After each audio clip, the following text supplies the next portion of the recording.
په شیرګل کې د ټریفیک رش او د ټریفیک پولیس غیر ذمہدارانه رویه د خلکو د پاره عذاب جوړ شو. بالکل کتونکو په شیرګل کې د ټریفیک رش او د ټریفیک پولیس غیر ذمہدارانه رویه د خلکو د پاره عذاب وګرځید.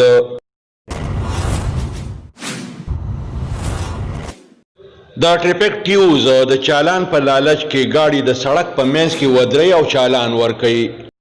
بالکل د ټریفیک ټیوز د چالان په لالچ کې هر وخت سرګردانه ګرځي، گاڑی د سړک په منځ کې ودرې او چالانونه ورکړي.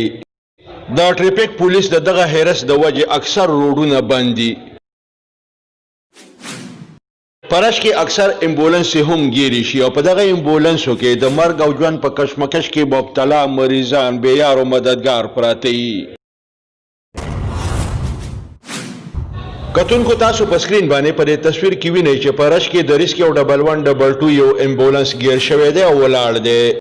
بل خواته د ټریفیک ټیو یو ټرک ته چالان ورکوي کوم چې ښکاره ښکاري. دا شیرګل اوسیدونکي تپوس کوي څوک تپوس والا شته